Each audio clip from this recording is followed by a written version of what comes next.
సురేష్ ఇప్పుడు ఎక్కడున్నారు? ఏం చేస్తున్నారు? ఆఫ్టర్ మ్యారేజ్ జోర్ కంటిన్యూ చేస్తున్నారా? వికీపీడియా ఏమంటోంది? వార్తల్లో ఎన్ని ప్రాజెక్టులు ప్రస్తావనకు వస్తున్నాయి? ఇలాంటి విషయాలు బాగానే ట్రెండ్ అవుతున్నాయి నెట్టింట్లో. గత కొన్నేళ్లుగా గప్చుప్గా ఉన్న కీర్తి ఇప్పుడు సడన్ గా వార్తల్లోకి ఎందుకు వచ్చినట్టు? మమ్మం మహేష్ అంటూ కీర్తి స్టెప్పులేసినప్పుడే కమర్షియల్ మూవీస్ ని ఈ బ్యూటీ చాలా సీరియస్ గా తీసుకుంటున్నారు అనే విషయం అర్థమైపోయింది ఇండస్ట్రీ జనాలకి. మీరు ఎలాగైనా అనుకోండి, నా ప్లానింగ్స్ నాకున్నాయంటూ తన మార్క్ పర్ఫార్మెన్స్ ప్లస్ ఆడియన్స్ కోరుకునే కమర్షియల్ యాంగిల్ ని మిక్స్ చేసి ఇంప్లిమెంట్ చేశారు ఈ లేడీ. కల్కి సినిమాలో ఆమె వాయిస్ ఓవర్ కి ఫిదా అయిపోయారు జనాలు.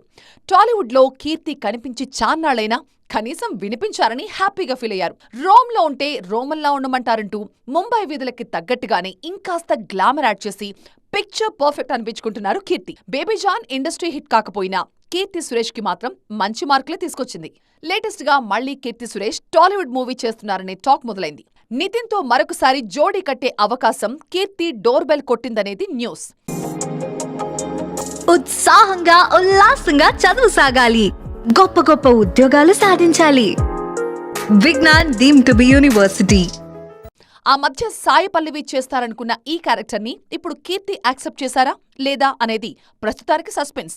ఒకవేళ గ్రీన్ సిగ్నల్ ఇస్తే కల్కిలో వినిపిస్తూ ఈ మూవీలో కనిపిస్తారన్నమాట.